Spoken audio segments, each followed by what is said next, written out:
Oh, thank you. Do I need this? I guess so. Well, it's amazing to be here.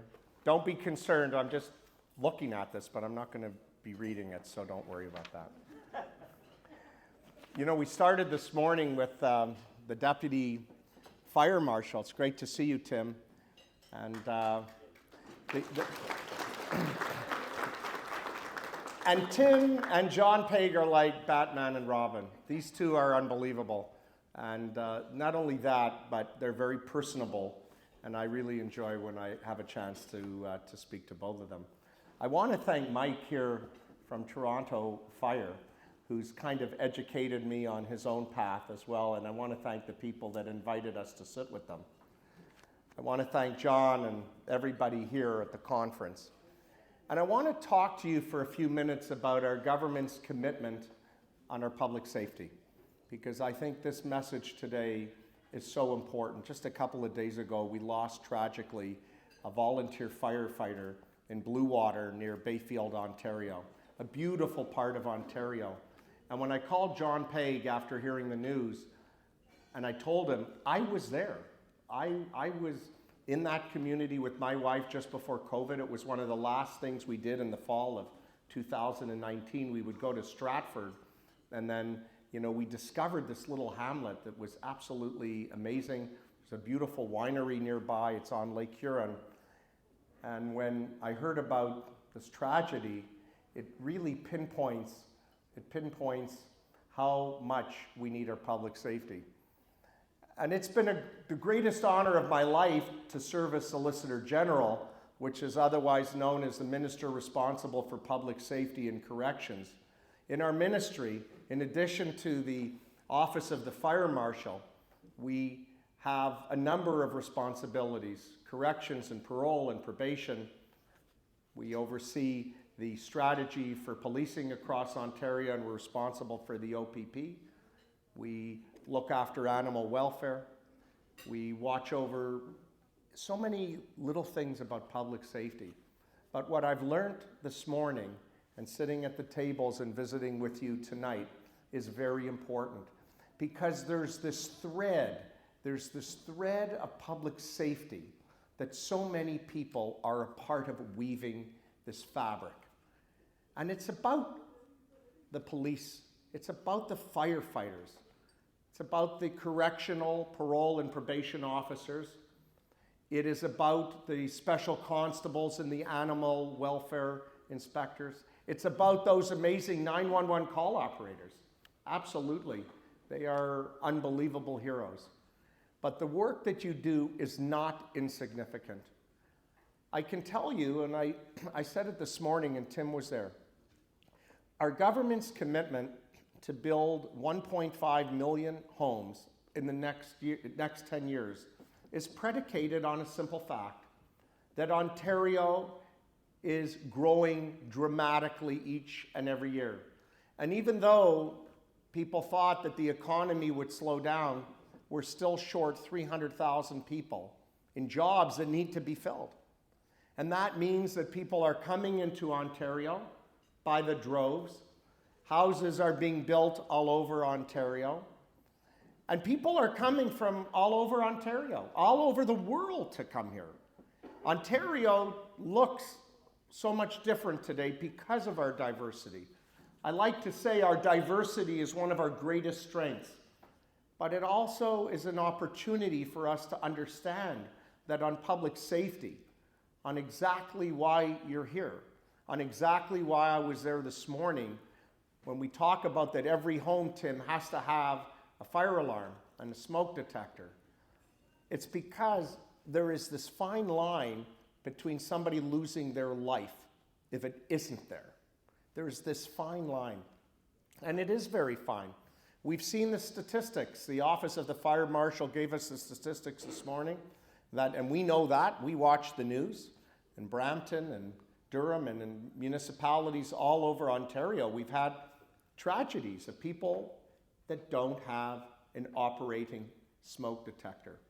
And I've asked John Paig, our fire marshal, many times, do you think that person could have been saved? And he always says, yes.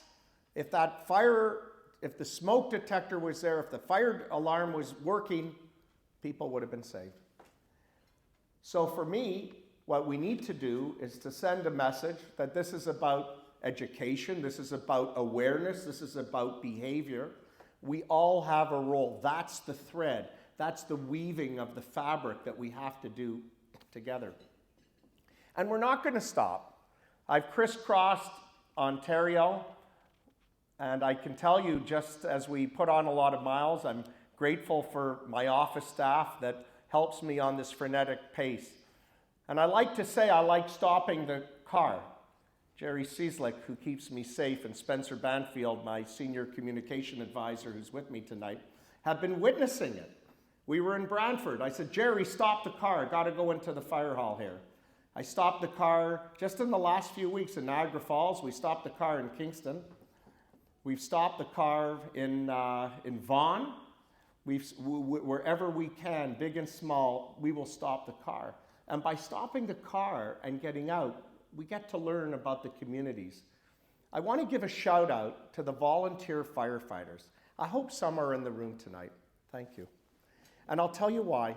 When I went to Kawartha Lakes last fall, I met the most incredible chief I had ever met at that point, and I'll tell you why. Terry Jones, in addition to watching over Lindsay, you know Terry Jones, he's a character. Terry Jones is responsible for, I believe, 19 volunteer fire halls in Bridge North and Buckhorn and communities that I've had the privilege of visiting. And they're small, and they depend on these volunteer firefighters who come forward with passion and pride to say, I will do it. And our ministry, the ministry of the Solicitor General, appreciates everything that the volunteers do. And that's why we've streamlined our certification process, so that people can come to be a volunteer firefighter and have the confidence that you will learn what you need to know for your jurisdiction. So I want to acknowledge the role they play. But I wanted to also say, why are we not stopping with public safety? Because there's so many things we need to do in such a short period of time. I'm a great advocate for the next generation 911 technology that will be integrated in the years ahead, and you'll be reading about it. But one of the greatest features, and as I was explaining to Mike, one of the captains from Toronto Fire, is that in the next generation, in the next iteration of 911, we'll be able to see on the ground what's really happening. The smartphone will be your camera, and the operator at the other end of the line will be able to see exactly what's going on. And that's why they will send and dispatch exactly what's needed. We're also looking forward to having a consultant tell us how can we move forward with simultaneous notification. Because in Toronto, it could represent 30 to 45 seconds of time that could save a life. In the country, in rural Ontario, it could mean 15 minutes. So this is something that we're also looking at as well. And we're not going to stop to acknowledge that in the First Nations communities in Northern Ontario, they have demands as well. We have to be there to help them just the same. And we are, and I know the Office of the Fire Marshal takes that responsibility very seriously. And in the end of the day, we have never had a premier. I can look you in the eye and I can tell you this, absolutely so. We have never had a premier like Premier Ford that has said, we need public safety. Our public safety matters. When we have public safety, we have everything. We have a place to wake our kids up in the morning. We have a place to take them to school and play in the park. We have a place to go to work. We have a place to come home at the end of the day and be with our spouses. And we have a place to pray. And a safe community, nothing can replicate the safety of our community. On the policing side, on the firefighter side, on the correction side, nothing will ever replace it. And I really salute Premier Ford, who has led by example. In the last 3 months, we've made transformational announcements, fighting to keep those violent and repeat offenders off our streets, saying it's not acceptable to have a car stolen. Thank you. And you know, I'll tell you the behind-the-scenes story. In a matter of hours, the Premier was able to coalesce every territorial and provincial premier across Canada to pen a letter to Mr. Trudeau to say the status quo is not acceptable. We can't lose an OPP officer like we did on December 27th because we had somebody who violated their court-ordered conditions and killed one of our great OPP officers in Haldimand County. We can't accept that. So Prime Minister Trudeau moved forward and they've introduced Bill C-48, and it's a step in the right direction. And when I was with the Prime Minister last week in an event, I went up to him and I said, thank you. Thank you for recognizing that this is part of our inherent right to live safely in our communities. We have to move forward. I'll tell you something else. We can't accept the fact that every 48 minutes a car is stolen somewhere in Ontario. It's absolutely ridiculous. And that's why our government made an announcement that we're investing over $50 million to provide the police services and the OPP with the technology and the resources they need to combat this. When we have a safe community, we have everything. And on the firefighting side, we're not stopping. I speak to John Peg on a regular basis. We come up with a lot of new initiatives. We're looking at new grant programs that will help communities all across Ontario. And I can tell you the work that your association does to be positive in the narrative that we have a responsibility too. It's not only about government.